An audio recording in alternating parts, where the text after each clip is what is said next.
Imagine a flash on the horizon and a mushroom cloud rising, a nuclear blast that breaks an almost 80-year taboo. Would Russia ever really pull the trigger? The question of how far Moscow might go with its nuclear weapons has haunted diplomats and citizens alike since the Cold War. Today, Russia possesses the world's largest atomic arsenal, and its leaders frequently remind the world of this deadly fact. From giant strategic warheads that can level cities to tactical nukes meant for the battlefield, Russia's attitude toward nuclear use has evolved over time and grown increasingly vocal. Understanding Russia's nuclear doctrine is key to gauging what might trigger such a nightmarish escalation and how it could unfold. This deep dive explores Russia's historical and current philosophy on nuclear weapons use, what could push the Kremlin toward the unthinkable, and how any use might dangerously escalate. It's an eye-opening look at the balance of terror Moscow seeks to maintain, and whether recent threats are bluster or a genuine warning. This is the DEFCON warning system.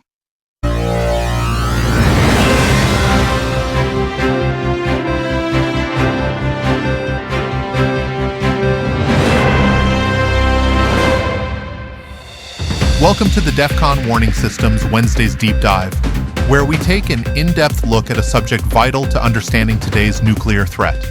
If you find these articles interesting or helpful, please like, subscribe, and comment so that others can find these videos as well. During the Cold War, the Soviet Union and United States adhered to the grim logic of mutually assured destruction, MAD, the idea that a nuclear war would annihilate both sides. This created a powerful nuclear taboo against actually using the bomb. In 1985, U.S. President Ronald Reagan and Soviet leader Mikhail Gorbachev even declared that a nuclear war cannot be won and must never be fought, cementing the notion that any nuclear exchange would be suicide. The Soviet Union in 1982 went so far as to pledge no first use of nuclear weapons. However, the end of the Cold War and the Soviet collapse brought major shifts in policy. In the 1990s, Russia's conventional military power sharply declined, and nuclear weapons assumed a greater role as the ultimate safeguard of Russian security. In 1993, President Boris Yeltsin's government abandoned the Soviet no-first-use pledge, asserting that Russia could use nuclear weapons even if attacked with purely conventional forces. Specifically, if Russia were attacked by a non-nuclear state allied with a nuclear power. This was a dramatic change, reflecting Moscow's insecurity after losing the vast Soviet-era army. By the end of that decade, Russia was openly practicing nuclear scenarios in military exercises. In 1999, facing NATO's superior conventional capabilities, Russia's Zapad 1999 war game simulated nuclear-capable missile strikes against NATO targets to stave off defeat. The message was clear. In a dire situation, Russia might escalate to nuclear use to compensate for conventional weakness. Moscow formalized this stance in its 2000 military doctrine. The doctrine stated that if a war could not be won by conventional means, Russia would resort to nuclear weapons to end the conflict on favorable terms. Scenarios for nuclear first use included retaliation not only for an enemy nuclear strike, but even for a massive conventional attack in situations critical to the national security of Russia. In other words, if Russia were losing a major war, it reserved the option to fire the nukes. This concept laid the groundwork for what later became known as escalate to de-escalate, using a limited nuclear strike to force the enemy to stand down. Through the 2000s, as Russia rebuilt some conventional strength, it raised its official nuclear threshold somewhat. The 2010 and 2014 updates to Russia's doctrine narrowed the conditions for nuclear use to instances when the very existence of the state is threatened, replacing the vaguer, critical to national security phrasing. This was interpreted as a higher bar for first use, implying Russia would fire nukes only if the country's survival were truly on the line. For example, if Moscow faced a large-scale invasion. This change coincided with improvements in Russia's non-nuclear forces and new precision weapons, which made it less immediately reliant on nukes. Still, Russia never adopted a no-first-use policy. It consistently kept nuclear arms as a fallback option in any major war. By 2020, Russia released an official document titled Basic Principles of State Policy on Nuclear Deterrence, which for the first time openly listed the main scenarios that could lead Moscow to use nuclear weapons. According to this policy, the Russian president is the ultimate decision-maker on launching nukes. The declared scenarios for nuclear use were as follows. 1. Nuclear or WMD attack. If an adversary uses nuclear or other weapons of mass destruction against Russia or its allies, Russia may respond with nuclear strikes. 2. Incoming missile attack. If Russia detects the launch of ballistic missiles headed toward its territory or that of its allies, it could launch nuclear weapons on the assumption of an incoming nuclear strike. Launch on warning. 3. Critical infrastructure attack. If an enemy attack, even with conventional forces, hits Russian critical military or government sites in a way that cripples Russia's nuclear response capability, it could trigger a nuclear retaliation. 4. Existential threat. If Russia faces conventional aggression that threatens the very existence of the state, it may use nuclear weapons to repel it. Notably, this 2020 policy still emphasized that nuclear weapons are a tool of deterrence and last resort. It claimed Russia views nukes only as a defensive measure to be used in extreme circumstances. However, it also maintained deliberate ambiguity. For example, it did not explicitly mention Russia's sizable arsenal of non-strategic, tactical nuclear weapons, even though those are integral to its warfighting plans. This ambiguity, essentially keep the world guessing, has long been a feature of Russian nuclear strategy. Russia's nuclear doctrine took a sharper turn amid the war in Ukraine. In late 2024, President Vladimir Putin approved amendments that lowered the threshold for nuclear use even further. Under this revamped doctrine, Russia now reserves the right to use nuclear weapons not only in the above scenarios, but also in response to a major conventional attack on Russia, or its ally Belarus, that creates a critical threat to the nation's sovereignty or territorial integrity. Previously, Russian doctrine limited such a response to situations where the state's existence was at stake or in retaliation for WMD attacks. The new language implies that even a non-nuclear attack, for instance, a NATO-backed conventional strike that threatens to overrun Russian defenses, could trigger a Russian nuclear strike. Moscow also extended its official nuclear umbrella over Belarus in 2022-2023, deploying Russian tactical nuclear warheads on Belarusian soil and stating that an attack on Belarus would be treated as an attack on Russia. This effectively binds Belarus into Russia's nuclear red lines. Putin and Defense Minister Sergei Shoigu have repeatedly warned that Russia will use all available means to defend itself, and have cited these new doctrinal terms to dissuade the West from directly intervening in Ukraine. The Kremlin now frames certain Ukrainian strikes, especially those using Western-supplied long-range missiles, as attacks with the participation of a nuclear state, i.e., NATO, hinting that such actions inch close to Russia's nuclear red line. Russia's current philosophy thus mixes saber-rattling rhetoric with intentional vagueness. By widening the gray zone of what might prompt a nuclear response, Moscow aims to make NATO think twice about any action that could seriously threaten Russian forces or territory. Western analysts note that this ambiguity is deliberate, a form of psychological deterrence. Every time Russian officials hint at nuclear use, it's meant to inject fear and caution into Western capitals. Indeed, in the first months of the Ukraine war, 2022, Putin's nuclear threats succeeded in shaping some Western decisions, for example, discouraging early NATO intervention or limiting the types of weapons given to Ukraine. However, as the war dragged on, the West grew somewhat desensitized to Moscow's bluster. This led Putin to escalate his rhetoric and make the 2024 doctrinal changes to reinforce Russia's deterrent by words on paper. Despite the tougher talk, most experts assess that Russia's leadership still views nuclear weapons as a last resort, a break glass in case of emergency option. The catastrophic consequences of nuclear war have not changed. Even Putin, for all his brinkmanship, routinely states that nuclear use would only be contemplated if Russia's fundamental security was endangered. Critics argue that Russia's expanded red lines are largely a bluff to scare the West.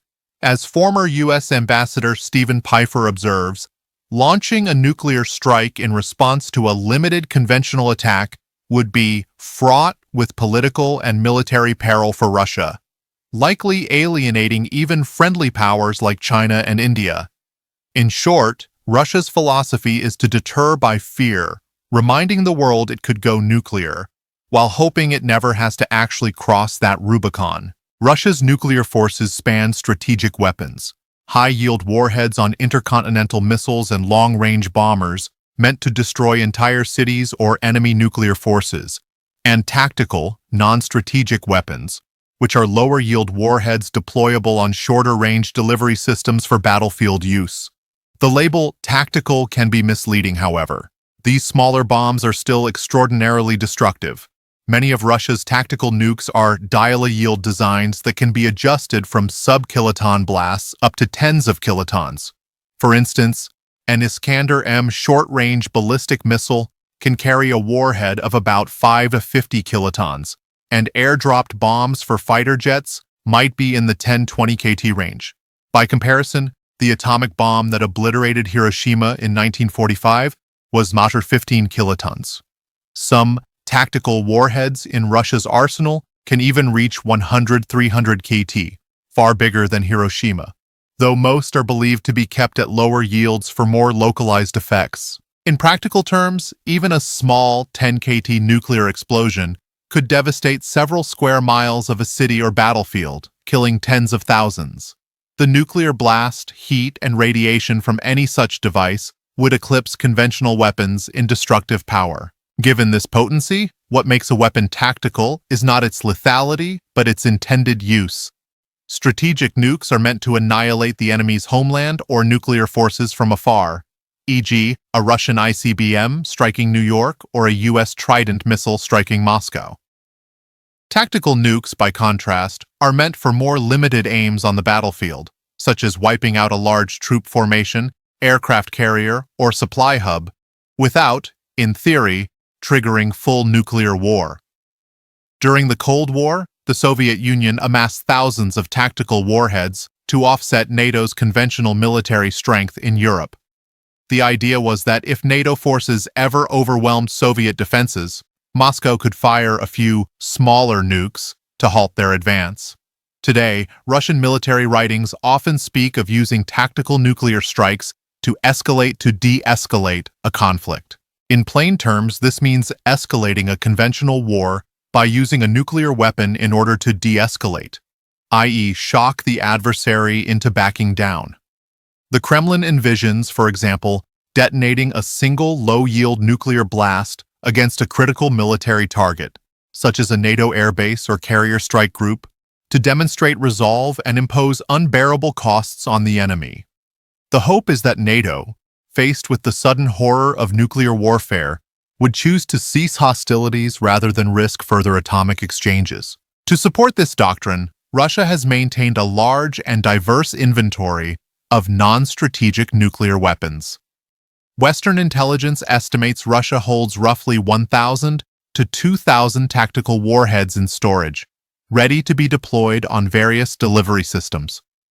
These include warheads for short-range ballistic missiles, like the Iskander-M launcher, land attack cruise missiles that can be launched from naval ships or aircraft, gravity bombs for fighter bombers, and even nuclear-capable depth charges and anti-air missiles.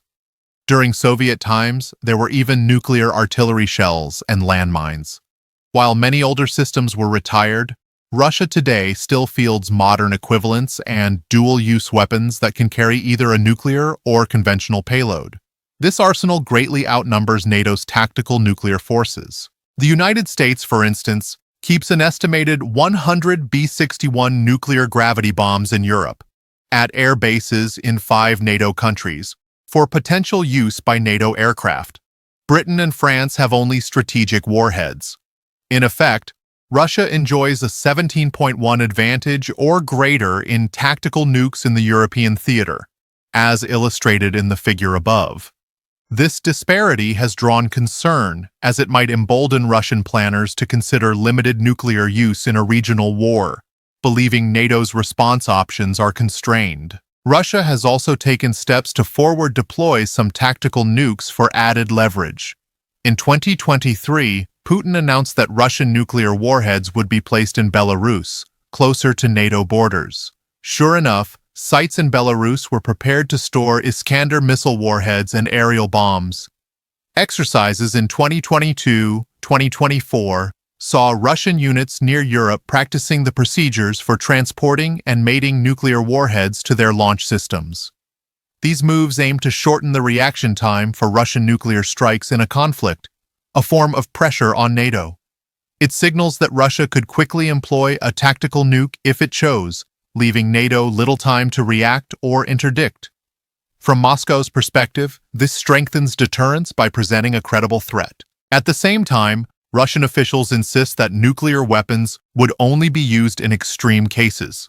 The Kremlin often reiterates that nuclear war is something they want to avoid, not fight and win.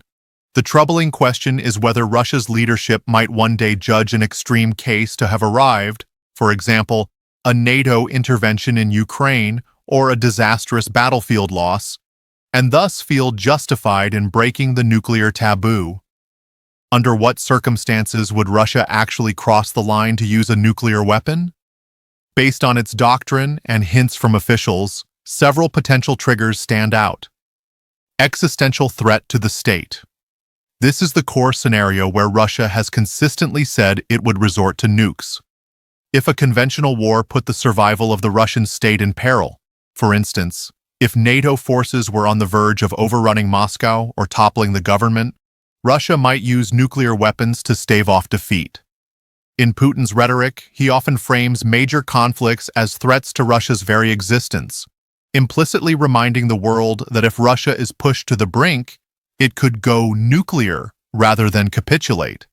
The regime's survival would trump all other concerns. Attacks on critical infrastructure or leadership, a decapitation strike against Russian leadership or military command, for example, a strike taking out Russia's top generals or knocking out its nuclear control systems, could trigger a nuclear response. The logic is that if Russia's ability to respond is in danger, it may use nukes immediately before it loses that ability.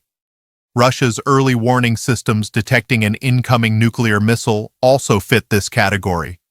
If they believe a nuclear strike is inbound, Russian doctrine allows a preemptive nuclear launch on warning, to ensure their own missiles aren't destroyed in silos. Large-scale conventional war against Russia. This is the more ambiguous trigger that has evolved recently. In the past, it was defined as a conventional attack so severe it threatened Russia's existence. As of 2024, it has been broadened to a conventional attack causing critical threat to sovereignty or territory.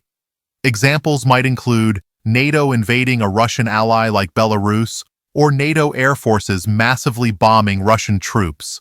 If Russian leaders judge that a conventional conflict, even without WMD, is escalating beyond their control and could lead to Russia's strategic defeat, they might consider a limited nuclear strike to force a halt.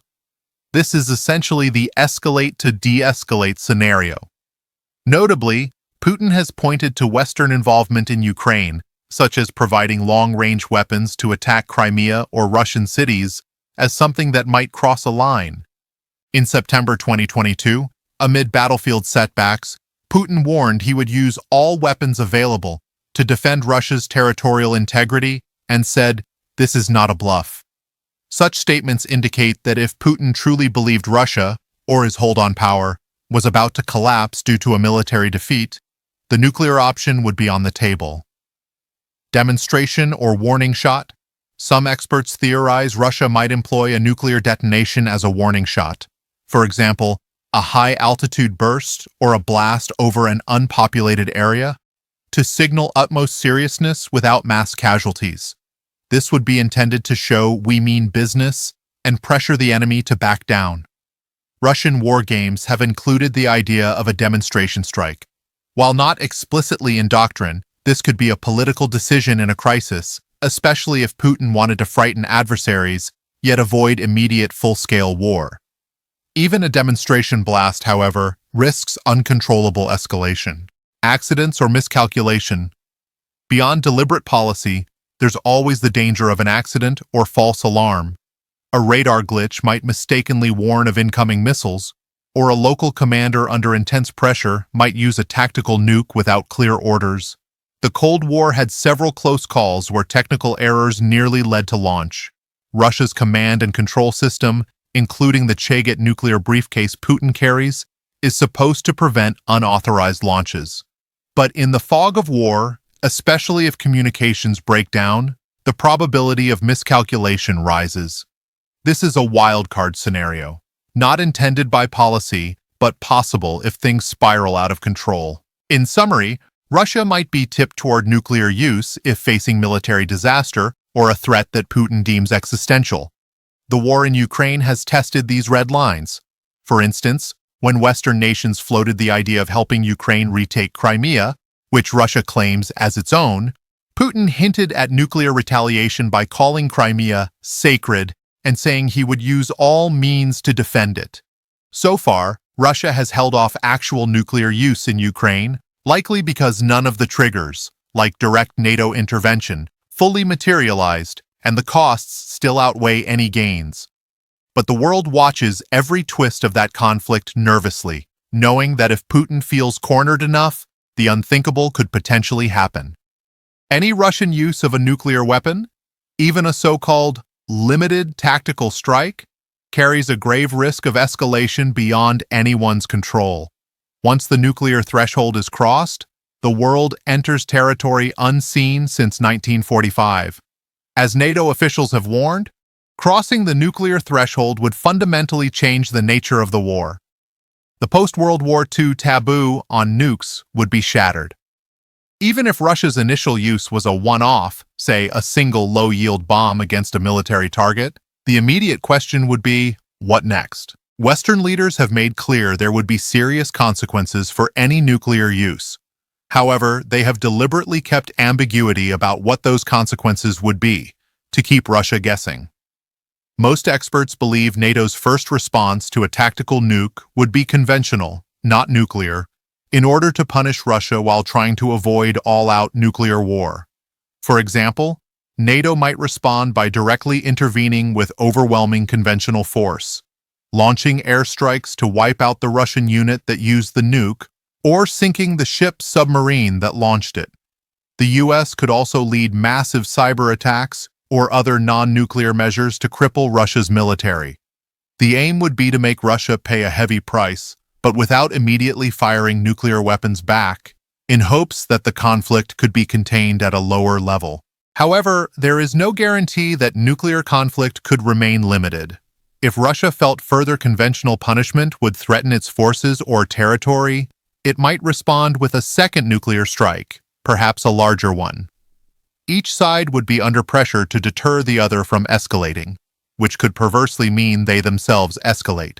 The US and NATO might start taking steps like dispersing their nuclear-armed submarines and bombers, or putting nuclear forces on higher alert to show resolve. The fog of war and high tensions could lead to misinterpretation of these moves. In a worst-case cascade, tit-for-tat strikes could ensue. NATO has its own nuclear options if pushed. The United States could potentially use a proportional nuclear response, such as deploying a low-yield nuclear warhead, like the W-76-2 on a submarine-launched missile, against a Russian military target. The UK and France also have strategic nukes that would enter the equation. Once both sides start trading blows, the escalation ladder could rapidly climb toward strategic nuclear exchange, meaning city-busting bombs flying at Moscow, Washington, and beyond. This is the nightmare scenario of global thermonuclear war, something leaders on all sides desperately want to avoid. Russian doctrine actually acknowledges this risk. That's why it emphasizes nuclear use only as a last resort. The concept of de-escalating a war with a nuke assumes the other side will hesitate to retaliate in kind. NATO likely would hesitate, but it would still retaliate in some form. The danger is that Russia's attempt to force a resolution could instead open Pandora's box. It's worth noting that even during tense Cold War crises, the superpowers managed to step back from the brink. The hope is that even if a Russia-NATO conflict reached a dire point, cooler heads would find a way to stop before the point of no return. From Russia's perspective, nuclear weapons are the ace card to prevent NATO from even getting to that dire point. By brandishing the threat, Putin hopes no one will ever test him to see if he's bluffing. It's a high-stakes mind game. Appear ready to go all the way so that no one calls your bluff. But if the bluff is called, say, if NATO intervened directly in a war, Putin would face an excruciating decision. Using a nuclear weapon might be the only way for him to avoid a defeat, yet it would also make him the instigator of a potential global catastrophe. The current Russian philosophy is to make sure that decision never comes. That is why, for all the fiery rhetoric, Putin still maintains that Russia would only use nukes in defensive circumstances. In the end, Russia's nuclear doctrine walks a fine line between deterrence and danger. On one hand, it serves Moscow's interest to project strength and frighten its adversaries, hence the lower thresholds and frequent reminders of, "We have nukes." On the other hand, the Kremlin knows that actually unleashing nuclear weapons could spell disaster for Russia as well. The historical attitude from Soviet times to now acknowledges that nuclear war is not winnable in any traditional sense. As the Cold War saying went, mutual destruction would be the result. That logic still holds. What has changed is Russia's willingness to invoke nuclear threats as a political lever. The evolution of its doctrine reflects a state that feels cornered by NATO's superior conventional might and by encroaching Western influence in its neighborhood. By widening the scenarios for nuclear use, now including conventional conflicts over territory, Putin is effectively saying, if you back me into a wall, I might do the unthinkable. It is a strategy of deterrence through uncertainty. The world has to take that threat seriously, even if it's mostly posturing, because the stakes are existential. For the general public, the notion of Russia firing nuclear weapons can be terrifying. It's important to understand that, for all the aggressive doctrine, the use of nukes remains Moscow's last resort. The Kremlin gains far more from nuclear weapons as a threat than as an actuality. The coming years will likely see continued nuclear rhetoric from Russia, announcements of new super weapons, deployment of tactical nukes to places like Belarus, and bold doctrinal statements. These are aimed at dissuading the West from direct conflict. As of now, despite the war in Ukraine and high tensions, Russia has kept the nuclear genie in the bottle. Could that change? Yes. If Putin's regime truly felt its survival was on the line, all bets would be off. Short of that, the calculus of self-preservation kicks in. Using a nuclear weapon is a roll of the dice that could lead to Russia's own destruction. Thus, Russia's nuclear doctrine, for all its menacing tone, is ultimately about preventing war, not provoking one. It is a shield of last resort, albeit one rattled loudly. How far could they go? In theory, all the way. In practice, Russia hopes it never has to go there, and so does the rest of the world. The precarious balance of nuclear deterrence, born in the Cold War, endures into the 21st century. With Russia's policies at the unsettling forefront of that balance, walking the tightrope between flexing its atomic muscle and avoiding a fall into apocalypse. Mass destruction attack. If another state launched a nuclear strike on Russia or attacked Russia or its treaty allies with other weapons of mass destruction, biological or chemical weapons, Russia would almost certainly retaliate with nuclear weapons. This falls under classic nuclear deterrence, nukes to respond to nukes, or other WMD. So far, no country has directly attacked Russia with WMD, but the doctrine makes clear that any such attack is a red line. This is the DEFCON warning system.